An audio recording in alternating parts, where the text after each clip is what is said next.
Alrighty, so we are continuing with Chapter 2. We started our discussion with the Fair Labor Standards Act. We've, of course, already talked about that. And this is just really sort of expounding on the discussion. So we know that the Fair Labor Standards Act basically centers around two areas, right? It talks about overtime, it talks about minimum wage, sorry, three areas, and child labor laws. Those are sort of the three big umbrellas under the FLSA that we're actually talking about further today. So now we're just getting into some more very specific situations.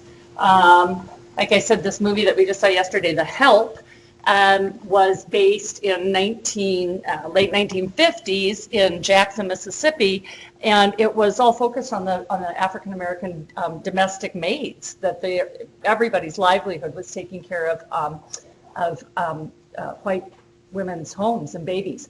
And the FLSA was actually in place at that time, but I can guarantee just based on the movie, which is also based on a true story, none of this was being applied in Jackson, Mississippi in 1959. Here's what the law says. That anybody who works at least 8 hours a week or more for you on a regular basis, so it's not just like one weekend I go away and have somebody come in and watch my kids, engaged on a regular basis in your home, make at least $2,100 a year, that they've got to be paid minimum wage. You've got to cut them a W-2. You've got to pay Social Security taxes on them. You've got to pay food and suit on them, right? They're an employee. They're a regular, full-fledged employee, and you have to comply with everything just as if you had a machining shop and you have machinists come in and work for you, right? There's a couple exceptions. So if they're live-in, they don't actually need to be paid overtime because it's hard to extract what's, work hours from not work hours. So live-in nannies are actually extracted from this, but anybody that's, your driver, your cook, your nanny, your child care provider, your house cleaner, anybody that works more than 8 hours a week in that capacity has got to earn minimum wage and overtime. Okay, so it seems pretty self-evident, but there's actually more to it than you would imagine. The next question is, what is minimum wage? So is it just your hourly rate that they pay you? Well, no, there's a lot more to it than that. It's actually any of your non-discretionary bonuses. What do you think the difference is between a non-discretionary bonus and a discretionary bonus? I think a discretionary bonus or non-discretionary bonus would be a bonus that can be changed by Exactly. whereas a discretionary would be a bonus that's based on sales. That's precisely what it is. That's exactly what it is, Ben. So non-discretionary bonuses are usually written into labor contracts or union contracts that says, if you guys all work in my machining shop and produce X amount of gross revenue in a month, I have to give each of you 2% of net profit in the form of profit sharing.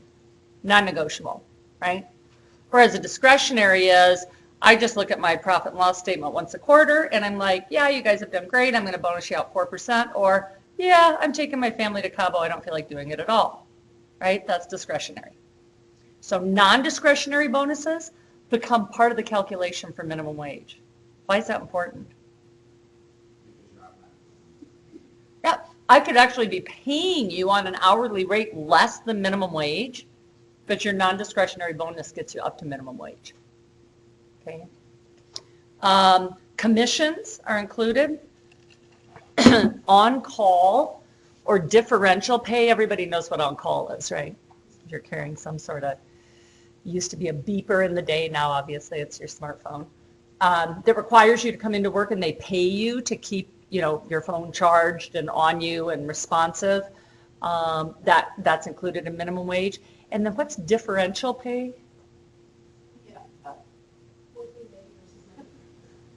Working days versus nights, exactly. Like nurses, night nurses get differential pay, don't they? They make another $3-4 an hour because they work nights. And then reasonable cost of housing, meals, and transportation to work if it's for the employee's benefit and if he or she voluntarily accepts it. So if I've got a peach farm in Georgia and it's 80 miles from the closest town, and I provide housing and meals for my ranch hands or my farm hands to live there because there's no way people are coming back and forth every day, I can actually include the value of that housing and those meals in the minimum wage calculation. Any thoughts on that? Any problems with that? What if they charge, charge you really to live there, then they can't, right? Only if it's included in part of your money. It's if it's given to you and you can voluntarily accept it, or I'm like, yeah, no, I'm fine. I'll drive the 80 miles each way every day. I don't want to live here. I got a family, 80 miles up the road in Selma. What's the problem with it though? It's kind of like how, what if little factory towns back in the old times where they pay you using like not real currency? Right, They pay you, chips. Like, yeah, and then so you have to buy from all their stores, then you're like kind of trapped. So I could see a problem with that is like if the housing, the meals, and all that other stuff. That's exactly what it is. Like never leave. That's exactly what it is. It's almost, this isn't really the right word, but it's a form of enslavement. And that's a little bit of a strong word, but it's, you don't really have the option or the mobility to leave because you never get ahead cash-wise. They can charge you whatever they want. Well, indentured, that's exactly what the word is. And that's the problem, and that's where this gets contested, is like, oh, you guys all harvest peaches for me, and I charge you $1,000 a month for a shitty little rundown shack, where fair market value on it's really $250. And then I just keep you perpetually indentured to me, right? So that's where the problems happen. And then discretionary bonus, of course, we talked about that. That's one that is not agreed upon or promised beforehand. I can do those at just what it says, at my discretion as your employer, and that's not included in the minimum wage calculation. The reason that's important is we're going to be spending a lot of time making sure that we know what to include when we do the calculation to ensure we're paying minimum wage to comply with the FLSA. With that said, there's very few positions anymore that pay actual minimum wage, bare minimum wage, at least around here, because you wouldn't have any employees, right? Because right now it's very much an employee's market, isn't it? So other types of compensation that are not included, vacation, holiday, sick day, vehicle, tool, or uniform allowance, you can read all this. What's really important, I guess in my mind, is just it's everything. What you really need to know is the stuff that's included in it, and then everything else is excluded. So that's how I would kind of learn that. Here's the 4 things that are included. Everything else is not included in the calculation. Okay, so there's actually, that's not true, current minimum wage, that's not true at all. Federal, no, you know what? I think our federal minimum wage is still $7.25. Montana's just went from $8.05 to $8.30. I think this is still actually federal minimum wage. Can somebody look that up for me real quick? I think that still is federal minimum wage. But I'm not used to thinking in those terms because if your state has a higher minimum wage, you have to pay that. And Montana does have a higher minimum wage. It always has ever since I've been teaching this class for 20 odd years. So our minimum wage, what is it? It's $7.25 an hour. Crazy. Our minimum wage in Montana just went from $8.05 an hour to $8.30 an hour. So that's but keep in mind, again, these slides go all over the country. Some states don't have a higher minimum wage. Some states have lower minimum wages than $7.25 an hour. Then which one does the employer have to pay? The higher amount. Always the higher amount, right? So if state's higher than feds, you got to pay state. If fed's higher than state, you got to pay fed.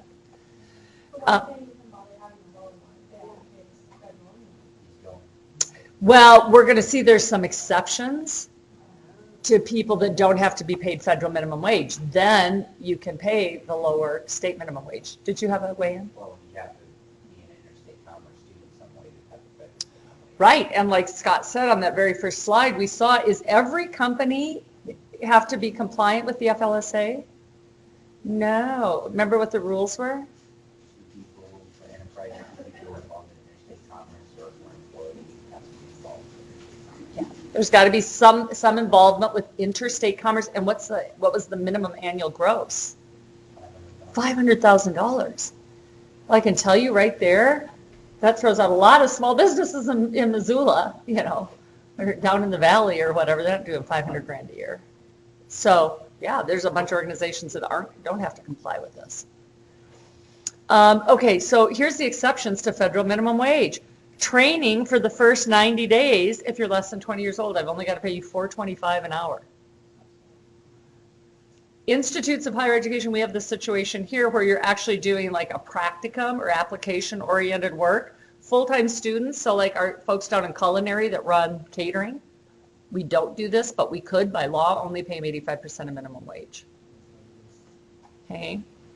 And then there's a complete list in your book on page 2-5. Situations where wages are higher than federal minimum wage. States with a higher minimum wage, we just talked about that, Montana has one, and employees of federal contractors. So I'm a contractor, I write software for the Department of Defense, and I've got employees. I've got to pay a higher minimum wage as a federal contractor. Okay, there's a whole slew of different laws around that. Of course, nobody's getting paid if you're a federal contractor right now. What's today, day 30? 31 or 32, yeah, 32. I cannot imagine getting up in the morning, showering, getting in my car, and going to work and being like, not getting paid. I just don't think I would do it. No. I read a editorial, an op-ed in the Wall Street Journal that said the only thing that's going to bring this, did I already tell you this? Bring this whole thing to its knees, which I totally concur with. People are so like only focused on what affects them, you know, like really it's not affecting me. It's going to in a couple of weeks here when people want to start getting their tax returns done, and only 1 out of 3 IRS workers are employed right now. So it will start personally affecting me. But most people, stuff that's not right in their living room they're like, whatever, it's out there. But they said if the TSA workers just didn't show up and our flights shut down, that would enrage the American public enough to make something happen. Have you ever seen the videos of Chuck Schumer and Nancy Pelosi just 10 years ago advocating hardcore to build a wall? Huh. Yeah, well, you should look them up. And then have you also seen, literally they demanded that Trump make all these, concessions or whatever a couple months ago. Right. And now he has made those concessions by not deporting anyone, but agreeing to build a wall and giving them protection. And now they're only agree to that. Huh. So, I mean, you're kind of trying to do this to, give Trump as bad a name as he can before he comes up for re-election. Right. So, He doesn't do a good enough job of that on his own. yeah. Yeah, well, I'll look into that. I think that there's a lot of, interesting back and forth on this topic, for sure. So this is a whole nother topic. It's this idea of living wage. Do you guys know what that is? A living wage versus a minimum wage? Go ahead. Like how much you need to make to be able to support your family and pay all your bills and Right, and it's different in every market, isn't it? When we did a living wage assessment in Missoula, I think it was like 5 or 6 years ago, maybe even longer now. It's like $13 an hour, quite a few years ago. Okay, so minimum wage and living wage, really, there's no connection, honestly. Like living wage in San Jose, California is like $20 an hour, $26 an hour or something. That's what you need, and it's like the 5 basics, right? Transportation, housing, food, utilities, and healthcare, right? So living wage refers to local ordinances. They're directly tied to the locale, obviously. And it says here 100 plus cities have this. We tried to pass it in Missoula. It did not pass. It was a county initiative or a county ordinance that came in front of the voters, and it didn't pass. What do you think the pros and cons are to it? People that are working for minimum wage should either be students or really young people. It's not kind of meant for older people. But the biggest con would probably be to small business owners, honestly, because they can't, not all the time can they afford to pay a higher wage and still compete with bigger businesses. That's the most compelling con, particularly in a marketplace like ours where something like 80% of our businesses are 10 employees or less, right? So that's a pretty compelling con. What's some pros? More tax money, Through Payroll taxes, okay, higher, so the only tax that goes to the state, well, yeah, would be state income tax and then SUDA. So, okay, that's fair enough. Amanda? The benefit to the employer themselves, because as the cost of living goes up. Clearly. Who amongst us really wants our fellow, citizens to be working 40 hours a week and living in a car, right? I mean, no, I don't think anybody desires that. So it's really a balancing. I mean, there's a whole bunch more issues than that, but just my point is to get you thinking about both sides of it.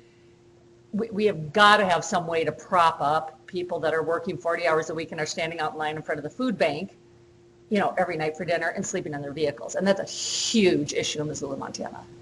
The other point is I'm barely making a margin to keep my, fill in the blank, bike shop or ice cream shop or small software development shop afloat.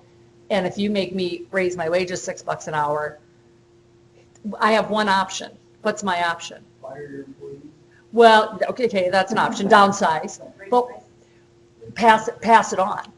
And then the macroeconomic influence of that is you have inflationary pressure on everything, right? Because everything's going up.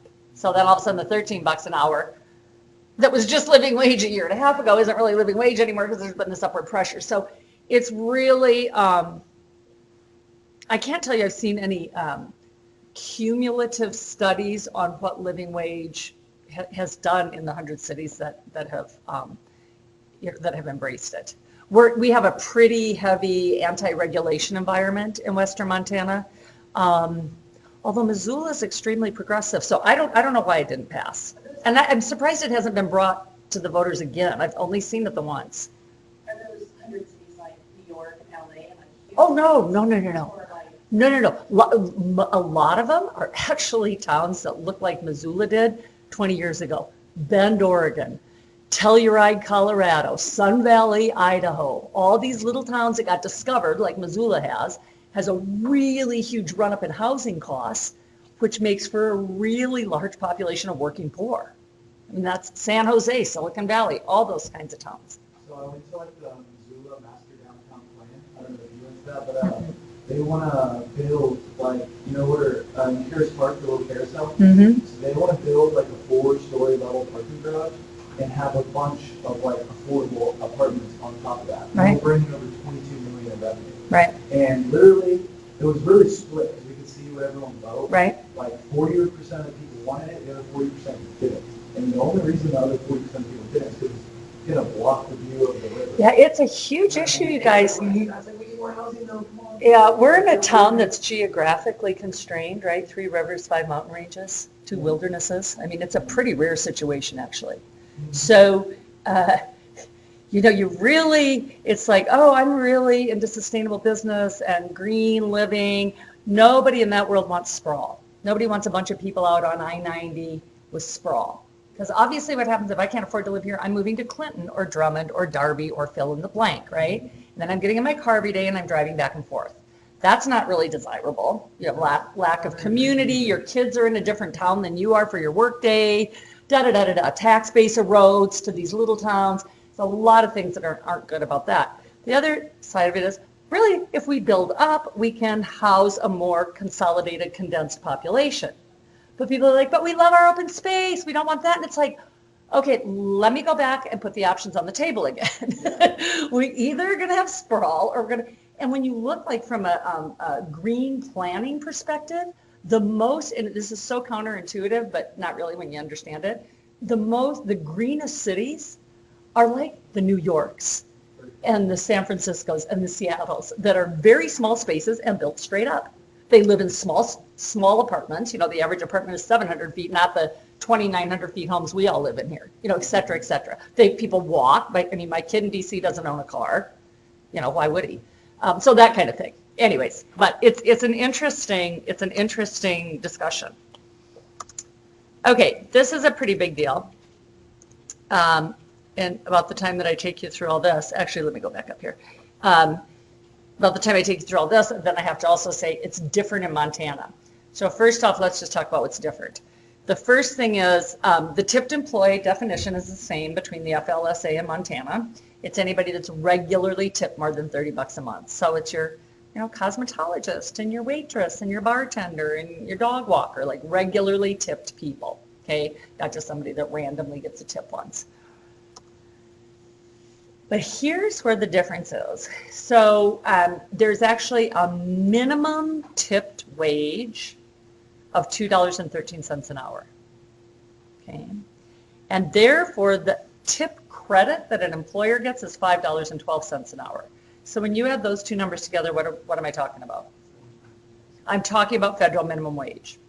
So the way the minimum tipped wage works, and this isn't true in Montana, I'm going to explain this in a second, but in many, many places, is I've only got to pay you $2.13 an hour to work for me if you are a regularly tipped employee. I mean, I spent all my summers, both basically undergrad and grad school, waiting tables and bartending to make money to come back to school in the fall, right? $2.13 an hour. And I mean, this was in the 80s, and it's still the same now, okay? That's what your actual gross wages are. So at 40 hours a week, how much does Harrah's have to pay you if you work in Vegas? So you get your calculators out now. What does Harrah's have to cough up? I run drinks at the roulette table. $85.20 a week. That's what they've got to pay out of their pocket to me. They get that's before taxes, and that's what we were going to talk about. So that's why I want you to calculate that number and keep that in the back of your head. So I run drinks at Harrah's.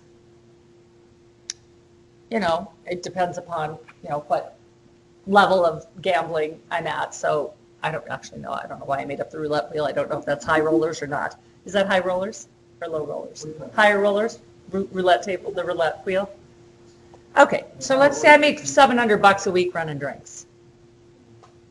Can you just, in your mind, do a quick calculation? You should be able to do this just in your head. You've got 7.65% for OASDI and HI, and you've got some fit and some sit. Is there going to be enough out of my $85.20 a week to pay my taxes? Probably not. So not only am I not going to get a paycheck, I'm going to what? I'm going to owe money, right? So what am I most likely going to need to do? I'm not going to give my stinking tips back. That's what I thought you meant. No, I'm not going to give my tips back, but I'm going to have to pay the IRS. I'm going to have to make estimated payments, right? One more time. I'm going to have to. What does that mean? Well, yeah. No, probably not, because I'm making $700 a week in tips. Well, when's the last time you saw anybody pay cash in a restaurant? I mean, everything's cards and digitally tracked. My neighbor says she makes $25 an hour as a waitress at Denny's, but she still has like food stamps coming out the wazoo. Problem. Huge I know. problem. So she's lying about something, but she's getting away with it. So Okay, so basically if you have 10 or more employees, you're called a large employer, and you have got to have a system that reports at least 8% of your people's gross pay as tips. Or I'm sorry, gross sales. So Denny's doesn't serve alcohol. So I'm just making this up, but let's say she does $200 an hour of sales, right? I mean, is that reasonable? I don't know. I don't eat at Denny's. $10 hamburgers probably, right? It's like 10 tables. Okay. Yeah. So you turn that over in an hour. You don't have any booze. So, $150, $200 an hour. So if you $200 an hour, she's got to report $16 an hour as tips. She's got to. If she's actually making $25 an hour in tips, she's going to get out from underneath that other $9. There's no way to track that. Unless she gets audited, and then they come back and they pull all of her cash out, her daily cash outs.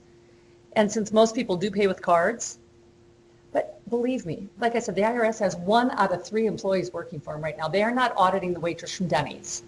They're looking at offshore $20 million companies. They're looking at, not even, they're looking at the Trumps of the world, the billionaires, the people that if you catch them, it's going to net a ton of money. They're not looking at you or me on a $50,000 a year salary or waiting tables. Because if they catch us, they're going to net another $1,200. Whoop-de-doo. It's like $1,500. I'm like, that's not even $200. Right. Like, Right.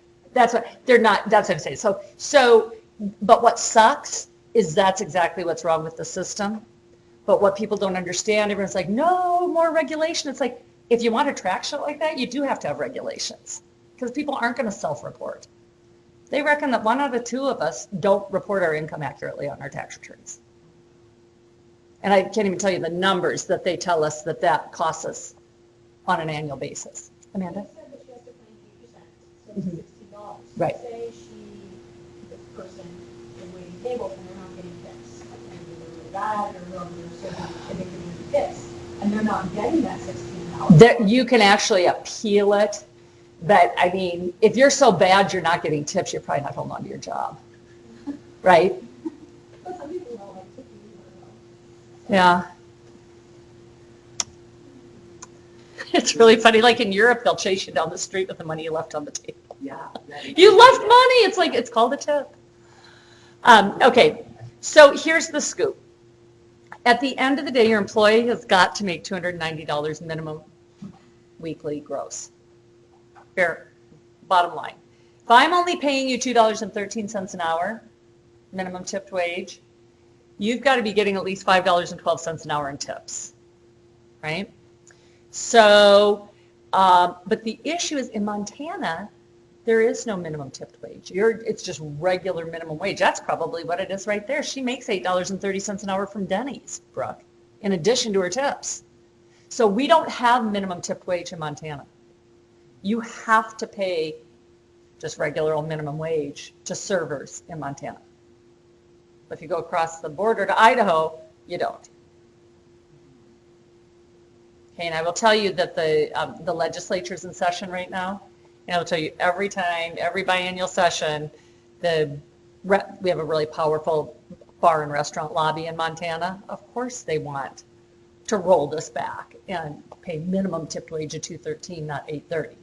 But it's a really hard case to be made because they're already doing just fine paying the $8.30, which is the opposite of what you were talking about raising living wage. Okay, so let's just take a look at this. Raquel works 47 hours at the Christchurch bar as a tipped employee. She averages $750 of tips a week. If her employer takes a maximum tip credit, how much does he have to pay her? So she's working 47 hours, so you know she's got to be getting some overtime, right? What's the minimum overtime you got to pay somebody? Time and a half. You can pay more if you want, but the minimum's time and a half according to FLSA. So her tip credit remains the same for all of her hours, even into overtime. Right? So in other words, you don't multiply that 512 times 1.5 for the overtime hours. It stays the same for all 47 hours. So I've got to pay her $2.13 for the first 40 hours. You know that. That's minimum tipped wage. Then, let me bring up the little asterisk here. I know that I have to pay her time and a half for the next 7 hours, right? And time and a half is $10.88, which is that little asterisk on the bottom, 7 1/4 times 1.5. And the tip credit's $5.12 an hour. Do you want to try another one of those? You guys are giving a little deer in the headlight look here. I don't think I understand what the tip credit is. So the tip credit, yeah, great question. So let's go back up here. Oops, well, that's not helpful at all. The point, Brooke, is right here. That if I've got to pay, if you work for me, I've got to make sure you get $7.25 an hour in your pocket. And forget Montana, I'm in Idaho now. Okay, I got to get $7.25 an hour in your pocket. If I'm only paying you $2.13 an hour, my tip credit is really the amount that my clients are backfilling. My customers are backfilling by paying me. So down here, once you hit overtime, I can't just get away with paying you $7 1/4 an hour. I've got to pay you $10.88 an hour. But the tip credit stays the same. So That's what this says. Tip credit remains the same, $5.12 an hour for OT pay calculation purposes. You want to try another one of these? I'll just give you some facts and you can work it on your own. Let me put the little hovercraft or whatever it's called, Hoverflex. So if you're paying the employee $2.13 an hour, why wouldn't that be what you calculate time and a half on? Time and a half is calculated on the fact that for every hour you work, you've got to get $7.25 an hour. But once you hit 40, you've got to get $10.88.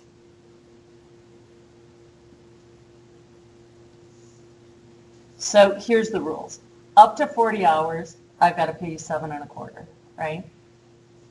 Over, I've got to pay you $10.88. Oh, thank you. The tip credit never changes. It's $5.12 an hour. So up to 40 hours, I'm out of pocket $2.13, right? In overtime, I'm out of pocket, what's that, $5.76? Because in any situation, I'm liable to make sure you get these numbers. Yeah? For federal. So let's try an example where I have a bartender that works 51 hours and he declares $836.20 in tips. How much do I have to pay him on a paycheck if I'm in Wyoming? What's his gross pay?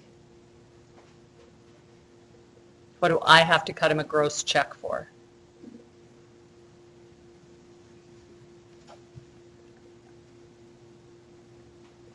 You want some help with calculations? Anybody? I'll admit it to Okay.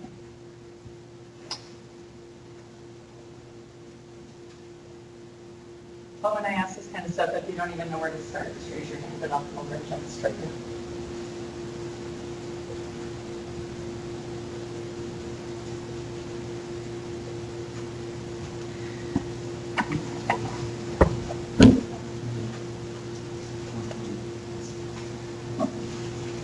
That'd be nice for the person.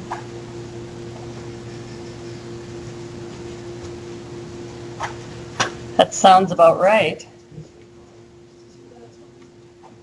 I know I've got to pay the 85.20. I don't even really need to do that math, do I? That's the first 40. $40 times $2.13.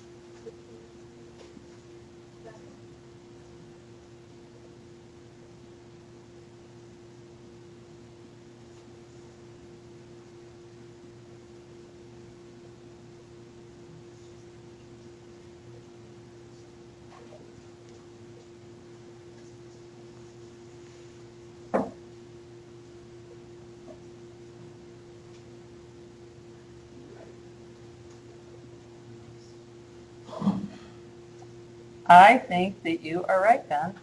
So I have a question. Yeah.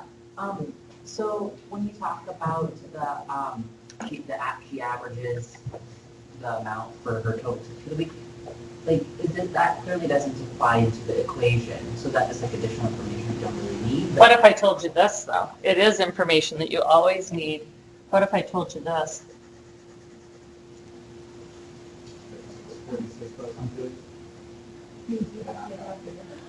I can't just pay you $2.13 an hour because I'm not going to get you the minimum wage. Oh, okay. So you've always got, I mean, when I give you those big numbers like $700, $800, you don't need to do the math. You can eyeball it. But if it's, $100, $110, $36 an hour, all of a sudden it's like, holy crap, I'm not even going to get to the $7.25 an hour. I've got to figure out what I do have to pay you. Okay. Good question. So in these questions, are you always going to have the minimum be $7.25?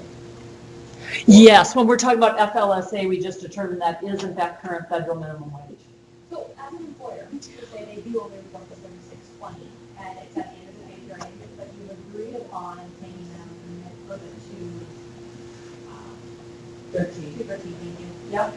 But, and then they get those tips, but they Yeah. don't make enough. You as the employer, even though the agreed upon amount was different, have to make up and pay Yeah. more. How often does that need to be reanalyzed? Like if you're working Every paycheck. every paycheck? Every paycheck. So, bare minimum wage could change paycheck per paycheck. The reason I'm asking, like, what if they? No, the minimum wage has always got to get to 7.25. So in some situations, and again, this, it probably isn't going to radically change. Like if you're working at Harris, running drinks to the roulette table, you're probably never going to worry about trying to get to 200. What's $290 a week? Where'd that number come from? 7.25 times 40 hours. That's not ever going to be an issue for me. If I'm working at a coffee shop in Superior, maybe that's going to be an issue sometimes and not others. I might just back it. Is that your question? No, well, sort of, I guess. Like, say, grasping at straws here, Old Chicago, that just opened, okay? Did it? Yeah. In Louisville? Yeah. I love Old Chicago pizza. Yeah. I love that. I used to live in Colorado and they were there. So let's say, a new waitress over there, they're working, it's a new restaurant, they're getting a lot of tips, because a lot of people are coming in. But let's say for some reason, maybe it's a holiday and there's Christmas and New Year, so you've got a really short work week, or the business tapers off and it's not as popular as it seemed at first. And so you don't make minimum wage 1 week, but it's your norm. Is your No, it's every single work week you've got to make minimum wage. I see where you're going with this. Yeah, you can't, if I'm only paid twice a month, you can't average it over the 96 hours. It's got to be every consecutive 40-hour work week or a 7-day work week. You've got to do it. So an employer would be expected to Run that every week. paycheck, make sure that you're. Absolutely. And you better be doing that because otherwise you're gonna get a wage claim against you and it's gonna be unhappy for everybody because you're gonna get all of your payroll audited for the last 36 months. So by just paying like minimum wage, like Montana minimum wage. That's a non-issue. then it's- Yeah. It's not an issue. You get acknowledged at 30 cents an hour here.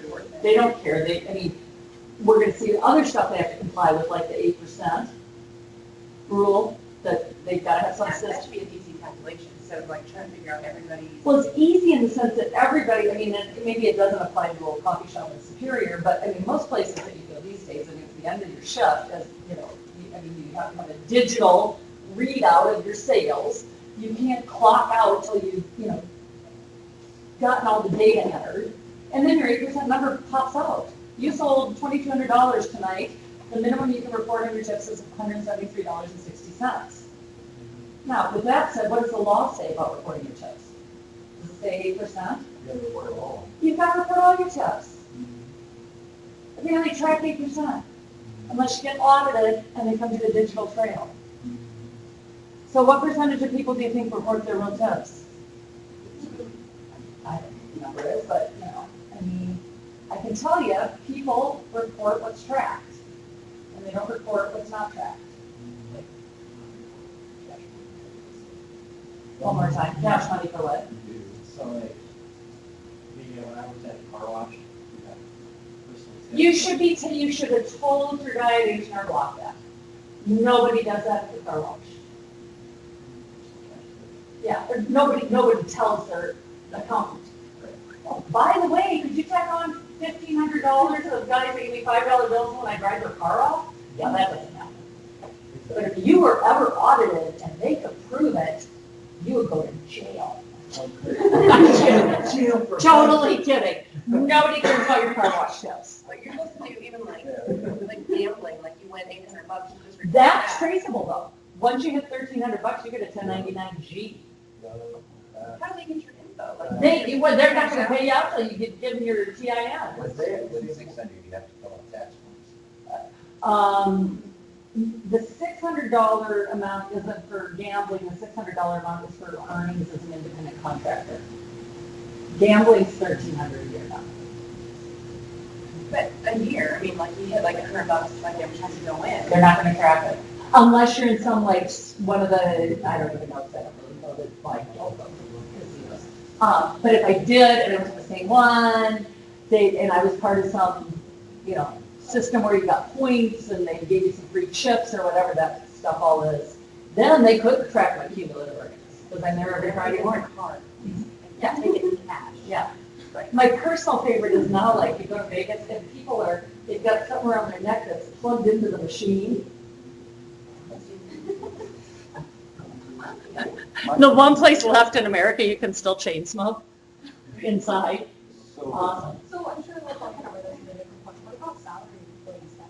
How does the minimum wage calculate that if they salary We're gonna work on that later on? right now. Oh, wait, my question is, so if they want people to report all their tips. Yep. And they're knowing that people probably don't. Right. Why don't they just, like, I guess you can't track cash very well, but. No. That's the whole point. Okay, let's try a couple of these. In this first example, I want you to break this down. I work at Bellagio, and I'm a ballet girl, or ballet runner, whatever you call ballet driver. I think it's ballet. Just ballet. I'm a ballet person, and I'm really horrible. I make $46 this week. What does the Bellagio have to pay me? Gross wages. I work 40 hours, and I'm not a very good ballet person. Okay, so you think that Bellagio has to cut a gross check for $85.20? I'm working 40 hours, I make $46 in tips. $244 is the other call. I think I have to pay $244 because you gotta get me to $290 no matter what, right? Oh, sorry, it was $43, but yeah. $290, I think I gave you what number did I give you? 46. So yeah, Bellagio's gotta cut a check for $244, right? Now, in the next situation, I also work at Bellagio, and I work on the, I run drinks to the high rolling Texas Hold'em room, and I made $1,189 in tips. They're just gonna be in $85.20. But I better have an accountant or at least understand how to do what? How to make estimated payments, because I'm gonna owe a shit ton of money if I don't pay as I go. And that's a huge problem with tipped employees. And it's a really sore spot for the IRS, because they know how underreported. And in all fairness, like, I don't have any way to defer any of my income. I get a W-2 from the University of Montana. Is it really fair that if you and I make the same amount of money, you only pay taxes on half of what you make? I pay taxes on everything I make. That's not equitable. What about people that sell stuff online? Track, it's all tracked through 1099K. But it wasn't the first, like the first, like 5-6 years of e-commerce and eBay and some of the other early ones. It's just, these new kinds of transactions, like we're just trying to figure out how to track Bitcoin. Well, like, no, the people, the credit card people, like, going down the street, decide she wants to sell a dress. Oh, Craigslist. Well, that's a really good question. I don't know that if you don't have a formal broker portal, I don't know that there is tracking. I mean, how different is that when you have a rummage sale? Is that reportable income? Sure it is. Who reports their rummage sale income? No one.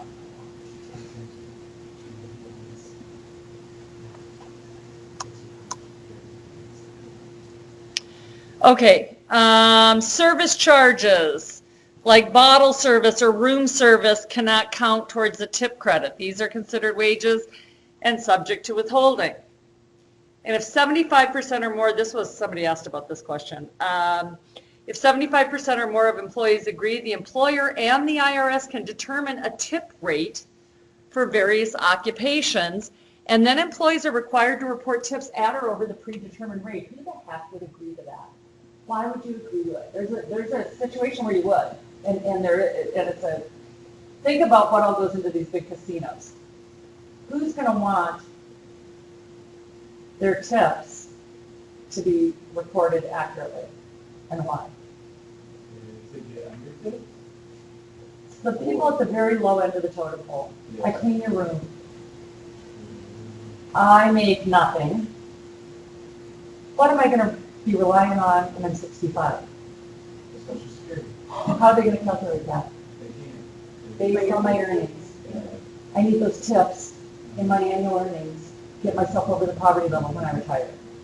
So there's a strong push for the unions on the folks that are on the bottom end. I work, basically people that work in service, the service end of the casino and restaurant business, the lower end of the totem pole. They want to have a higher predetermined rate. They want to have their earnings jacked up to reflect what they really get. Okay, this is super important. Somebody asked about this earlier. A work week, I think it was Ben, a work week has got to be 7 consecutive 24-hour periods. That seems pretty intuitive. But if I wanted to jack around overtime, can I change your work week? One week it's Friday to Thursday, and the next it's Saturday to Friday. No, I can't do that. It's got to be 7 consecutive 24-hour periods that I'm using to look at it. For FLSA, the second bullet's about states. Some states require overtime over 8 hours a day, like Cali. Okay, so there's some real problems with that. When you live in these really high traffic areas, you want to be able to work like 4 10s, right? So you can only out on the road 4 days a week. But then, if you're non-exempt, then your employer's got to pay overtime. Well, that's not going to happen. It's not Montana. We don't have to pay overtime over 8 hours a day. FLSA says you got to pay it 1.5 times the regular rate. And if hourly rate employee works in pay periods of 2 weeks or longer, the employer can elect to give employee 1.5 hours off for each overtime hour. Okay, so this is for people that are paid either only semi-monthly or monthly. They can be given time off equal to 1.5 hours for each overtime hour worked. I thought my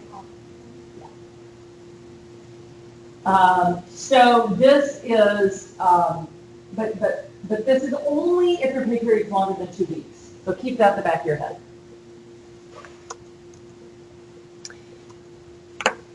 Can I require you to work overtime? Sure I can.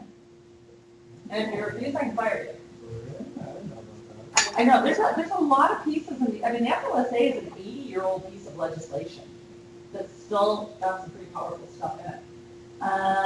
There's some exceptions to the above. Hospital employees, they get overtime for 80+ hours in 14 days. And retail service industry employees earning commission, and employees receiving remedial education. So there's some exception to the 40-hour week overtime rule. That's these guys.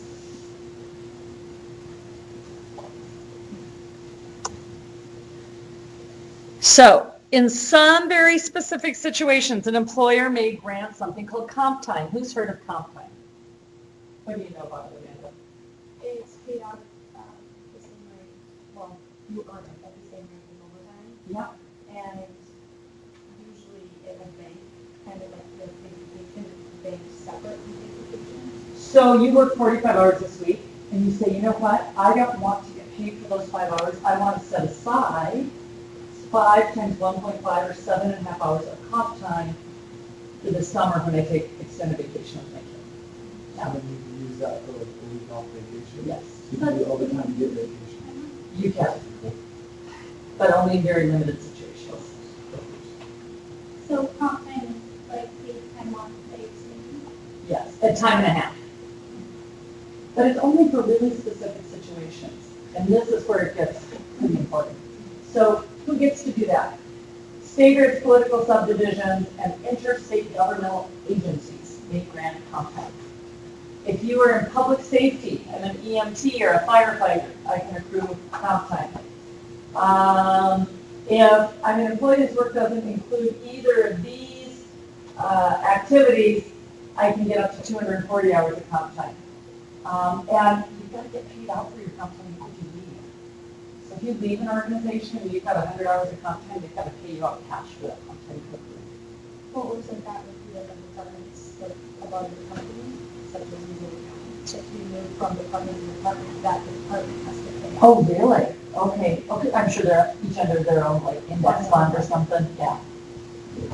I don't think that it works like that with a company, or non-governmental. But here's the scoop, you guys, and this is the total crux of this chapter, is before you can apply any of these rules, this is the question you have to ask. Are we talking about an exempt employee or a non-exempt employee? And what it means is if I'm, like, for example, I am an exempt employee, which means I am exempt from the overtime provisions of the Fair Labor Standards Act. However, our facilities guys are non-exempt employees. They are not exempt from the overtime provisions of the Fair Labor Standards Act. What does that phrase, two phrases that I just said to you, what does that mean to you? Non-exempt you have to follow the code. To have and accept their exempt. And does anybody care how many hours a week I work? No. Yeah, I do. I monitor it. But I mean, if it takes me 50 hours a week to get ready the first couple weeks before school starts, I'm not getting paid overtime. I'm exempt from the Fair Labor Standards Act overtime provisions. But our facilities guys and gals always get paid overtime over 40 hours a week because they're non-exempt. This does not go with people, this goes with job descriptions. And that's something people don't really understand. When I write a job description, we're hiring for a new apprenticeship director. First thing that you want to ask, well, there's a lot of things you want to ask when you're writing a good job description, but is this an exempt or a non-exempt position? How do you determine that? Well, the FLSA is very, very forthright on how you follow it or how you define it. And it's all laid out in this figure 2.2, I should say page, not age. So to be exempt, they've got to get at least $455 a week and be paid on salary. And they also have to be one of these things. So executive, administrator, or professional. A business owner or highly compensated. A computer or creative professional or an outside sales. Those are the only categories. So if you're not on that list, you've got to be paid overtime according to the Fair Labor Standards Act. And we'll delve into this a little bit more, and it's better if you look at your figure, 2-10 or 2-2. But you can't call somebody, like if I hire you to like answer my phone and make my appointments and get my coffee and, you know, keep me generally together, and I give you some big title, you know, chief office administrator, and I put you on salary and pay you $1,300 a month and work you 50 hours a week. Can I call you this? Are you this? Are you exempt because you're this? I mean, can you, yeah, but no. Amanda's shaking her head because the FLSA is very, very deliberative about how you identify these categories. An administrator's got to have discretionary power in his or her job. They've got to hire and fire personnel. They've got to have the latitude with policies and procedures. All the things that says you go to work and you make decisions about how to do your job, right? So professionals generally have some licensure, certification. Executives generally have some sort of further, higher education. You can read all these, and the FLSA digs into all of them. But if I put you on salary that isn't $455 a week, and I give you one of these titles, and I work you a bunch, you basically got a wage claim under the FLSA. So the key, the big Supreme Court Supreme Court case that we all heard was the mid-level managers at Best Buy. Did you guys hear that court case? No. They work 70, 60, 70, 80 hours a week, 30 grand a year. They call them managers, but they have no control over inventory or advertising or hiring or marketing or product line. I mean, they call them a manager, but they're not, they don't manage anything. So what protection is there for someone on salary, say they are working the 80+ hours a week? Or, The retribution is all through FLSA. It's like you're treating me as if I'm exempt, but I'm a non-exempt employee. So you owe me. This is why you should always keep your own personnel records or time cards or whatever documentation you have of what you've worked off-site in your workplace. Because if you have a wage claim, you can go back 3 years. But I'm saying, if you are legitimately an exempt employee, it is salary. If you're legitimately an exempt employee that's regularly working 80 hours a week, they need to have a really good look at their organizational structure and how they're going to retain their human resources. Because nobody's going to continue at 80 hours a week at any pay level without burning out. So, I mean, it's sustainable in short bursts. We've all done that, but So apart from them quitting your job or going elsewhere, do they have any protection? They can basically make you $2 a year. oh, sure. Where does the 455? Statutory. It's indexed for inflation every year. You see those really weird random amounts. So that's, what is that? That's 10 something an hour, right? 1137. Your guess is as good as mine is on that one.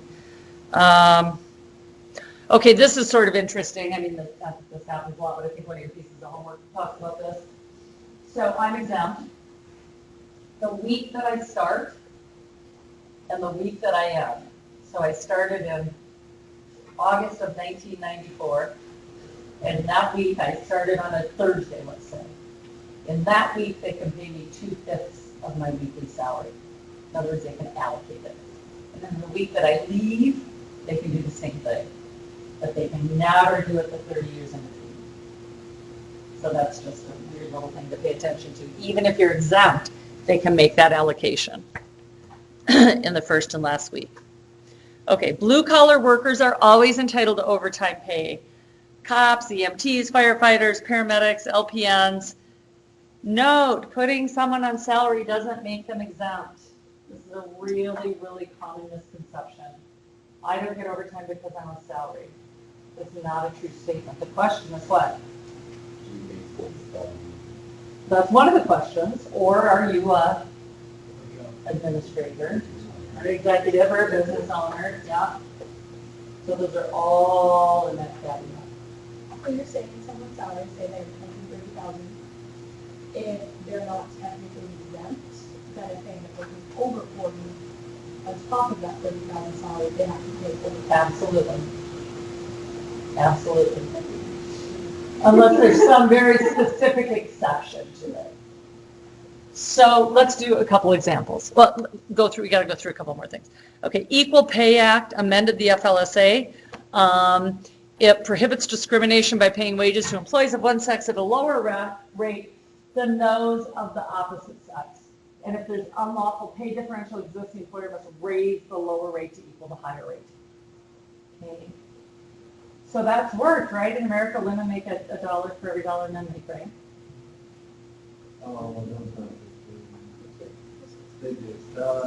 Not even close. Not even close. 81 cents on the dollar is national averages. What stat did you look at for that? 'Cause they did- That's off the Bureau of Labor Statistics. Did you see how it's calculated though? I know that they use something called an SIC, which is a standard industry code, which has something like 2,500 different industries. Yeah, they don't account for hours worked. They don't Like, account they for don't hours worked. account for the But difference in hours of work.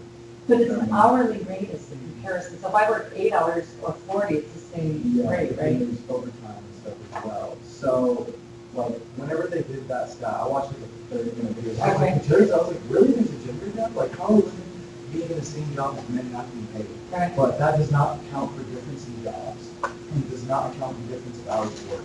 So I don't have to go, so the hours work is a moot point, because if you're looking at hourly wages, it doesn't matter how many hours I work. Okay. So that doesn't matter to me. But to me, what I looked at was the standard industry codes are normalized. So if I go into a manufacturing company, the machinist is going to be differentiated from the receptionist or the VP. For right? sure, for sure. That's So what I I'm saying. They don't think account for I- that.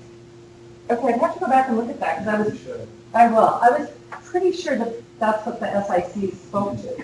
I mean, like my mom, she worked at Toyota, right? She made the exact same thing as everyone. Oh, there's lots of, I'm not saying there's not examples where women don't. I mean, at the university, that's the stuff is sliced and diced and looked at and, I mean, that's ad nauseum. But I think that there are, bonus, I can just look at the number of lawsuits they filed, that where they show pay discrimination. They do the same job. I think what I saw was that we just crossed, it was 79% forever, women made 79 cents on the dollar, according to this BLS stats. And I think in the last year, it just clicked up to 81 cents on the dollar. That's the stats I saw. I will definitely look at that and come back to you on that, because it's important to know where the numbers come from. Yeah, look how they do it. So, and if you find under the Equal Pay Act that you're paying less to one gender than another, you've got to, I mean, by law, that's what the Equal Pay Act says, then, you've got to raise them up to equal the higher rate. You can't take the higher rate and move them down to the lower rate is the point. But that takes into account certifications and stuff, right? Like if they're doing the same thing. Absolutely. And that's how many ways do you slice and dice it? Like, you go to a CPA firm and say, I'm the managing partner with the CPA CMA and Masters, and he works for me, and he's only got a bachelor's. Well, it's going to make sense that I make more money than he does, because, just like you said, certification, seniority. So, I mean, it's like any data parsing. You get to voluminous amounts of data, right? You've got to have some way to query the data, to pull the dump and make meaningful numbers out of it. For sure. And then the other thing, I mean, we have this issue all the time at the university, is take it a step further, not just extrapolating all that data, but it's like, now I want to make policies, meaningful policies to shift behaviors or organizational behaviors on this data. You better make freaking sure that it tells you what you think it's telling you. Because we've had a lot of errors here with making enrollment decisions based on data that really hasn't been accurate. Where do you guys all come from? Why don't you stay? Why do you go somewhere else to get your degree? Why do you choose us over across the river? Da da da da da. And we ask questions that we think are good. We get data that doesn't really answer, and then we make decisions that are like, oh shit, we didn't pull the right data to ask the question, and then we shift behavior, but not in the right way. Oh my goodness! Then you're back to step one, but you've spent $500,000 rebranding to the wrong demographic. So we didn't necessarily do that. I probably don't need that caught on tape. Okay. Child labor in a non-farm occupation, so I'm not on a farm. I can work 16 to 17-year-olds can work unlimited number of hours per week as long as it's not hazardous. When you get to younger kids, they very, very specific conditions. No before school work, only a couple hours after school. I think they're limited to like 20 hours a week. I mean, the FLA is really specific about when kids can work and what kinds of industries they can work in. I know. With that said, I worked 40 hours a week when I was 14. Yeah, so did I. So again, is this, necessarily complied with? Agricultural occupations, obviously kids under 12 are generally prohibited, but in the, I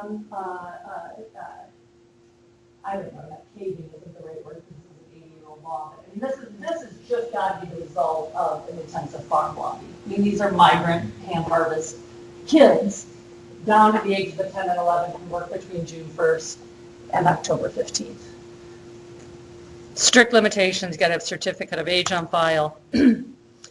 Okay, if you're not paid, you can sue essentially your employer for wage theft, which says you've got to provide your documentation. And if I could show that you willfully malpaid me or underpaid me, I've got a 3-year statute of limitations with which to sue you. And you can get federal prosecutors involved. Again, that wouldn't be just me suing, my employer. This would be all the women that work for Walmart and mid-level management across the country are having a collective lawsuit. That's the kinds of things, obviously, that federal prosecutors and federal AGs get involved with. Willfully misclassifying, willfully violating the Equal Wage Act, providing false data. You can read all this. That's the big stuff. That's the big trouble. Here's what the FLSA does not cover. It does not require you to pay extra for weekend and holiday work. It does not require you to give pay for holidays or vacation. It does not require you to give holidays off, grant vacation time, grant sick leave. A lot of people don't really put all those things in the bucket of benefits in their mind. But they are all benefits because you don't have to, from a regulatory standpoint, be provided it. So when your employer gives you that, it really is a benefit. And we just don't have that cultural way of kind of looking at those things as benefits, but they are benefits because that's a cost to the employer. That's not productive time for him or her. Well, you can make an argument that obviously for productivity to stay sustained, people need those things. Okay, this is talking about something called, boy, I don't know what happens to these class periods, principal activities. So this is a whole series of really court cases around what are exactly the hours you need to compensate me for, my compensable time. So for example, these are all based upon specific cases. So I come into Denny's at 5 o'clock and I turn on the grill, but I don't get a customer till 6. I get my everything prepped. Do they have to pay me for sitting at my workstation watching my grill heat up? Yeah. Sure they do. Including getting in and out of protective gear. So I'm going into a clean room, it takes me 20 minutes to get all my sterile gear on, going and manufacture microchips or something, right? You gotta do that. What about I'm a CMA or home health aide? Do they have to pay me for the travel time between my patients? They do. How about when I leave home and go to the first patient? No, that's commuting. So that time's not compensable. So most of us generally, on the bike or the bus. Do they have to pay you like mileage in addition if you? They don't have to pay you mileage, but there's precious few people that are going to use their personal vehicle for work without some sort of recognition that their car is being depreciated. They're going to want to be compensated for it. Any idea what the IRS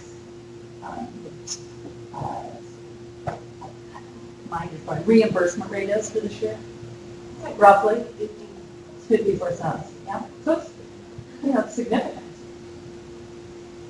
Idle time and wait time. So I work on a line.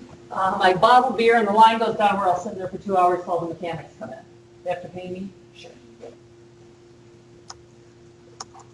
Okay, rest periods of 20 minutes or less.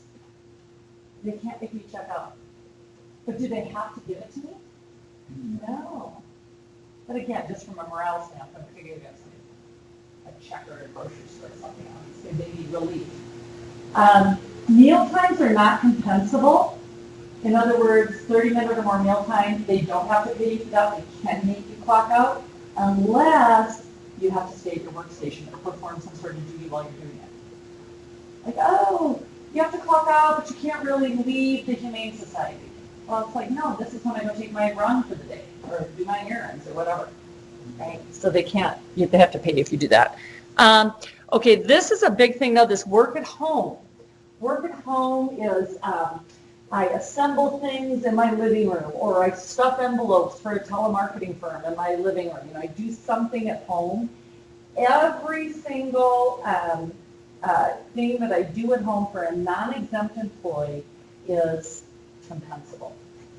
And this has really brought up a big issue because, how many of you, well, most of the students, but, I don't know anybody in the work world that really gets to, that's not true, like nurses or tellers at a bank when they walk off the job site, they're done. So that's not a true statement, but an awful lot of people sporadically work, you're watching a movie, you're answering a student's email, you're working, right? That's on some level. So you really need to now have a very clear policy about doing off-site work for your non-exempt employees, because technically, it could be logging every single one of those emails they're answering. That was a bad example of me because I'm exempt, but if I'm the facilities guy, and I'm going home at nights and I'm expected to, run data on the efficacy of my department or be looking at some new green cleaning supplies or something, and I'm doing that at night on my smartphone or my tablet or whatever, that's technically compensable time. So I should really have a policy, my employer should have a policy in place that says, don't do that, you can't do that, because otherwise I can put in for compensable time. But it's salary. But again, does salary make you exempt? No. That's the thing. What makes you exempt? It's that slide with all those like 7 things. You have executive, professional, administrative, creative professional, right? I'm an artist of some sort, creative professional, computer specialist, business owner, or highly compensated. That's it. So the facilities guys, none of those things. If you sleep, who sleeps on work, at work? Yeah, firefighters. Anybody that works like as a in a geriatric home or a youth home, where you've got to be there for emergencies, but obviously you're not sitting there all night, you're sleeping. And training sessions, they've got to pay you for training sessions. Everybody has to learn on Saturday and learn how to use this new portal, accreditation portal. You have to pay for it, treat it. What if it's something you want to do on your own? Then do they have to pay you for it? No. Waiting for a doctor's appointment on site. This was a case about urinalysis for so if I've got to stand in line and wait to pee in the cup, do you have to pay me for it? Yep. Job. Yeah, yep. Okay, non-compensable activity. I'm absent due to illness. So if I'm late, can they dock me? Supposed to clock in at 7:30, I clock in at 7:38. Can they dock me that 8 minutes? Yep, and I think there's 4 different ways they can dock you: by quarter hours, and 3 days. By a quarter hour, 15-minute chunks, by 10-minute chunks, which is 6 chunks an hour, or by 6-minute chunks, which is 10 chunks an hour. Okay, and then you've got to have that in your policies book, and everybody has to, be treated the same way. Must be paid for fractional parts of an hour. That's what I'm talking about right now. Different courts issue diverse rulings on how small of an increment of time can you go to. Okay, there's lots of different ways to keep records for timekeeping. Computerized timesheets are pretty much a thing of the past. And now, of course, things are getting a lot more sophisticated. You swipe your badge, you log on to your remote laptop, biometrics, right? You blink, put your thumb down, and that's what clocks you in and out. Touchscreen kiosks, all that good stuff. Okay, so we are going to start on this on Thursday. And I think I asked you, where's my little baby plan? I think that I had asked you to start preparing for your quiz next week on the 29th, right? And then your homework for chapter 2 is also due on the 29th. So we're just going to work together. Thursday I'll lecture, and then it'll be kind of a together work day. You can get to the calculations. Do we already have one for chapter 2? It's all in your syllabus. It's on the syllabus. It's on your syllabus. Where to go in the book. And do you guys have your books? Everyone? No, okay, mine's still down there. Yeah, well, they actually could not find it. I literally went to the bookstore again to try and get it, and it was supposed to be there on Friday, the 18th or whatever. Right. And I could get my other one, the digital copy, but they still didn't have the payroll.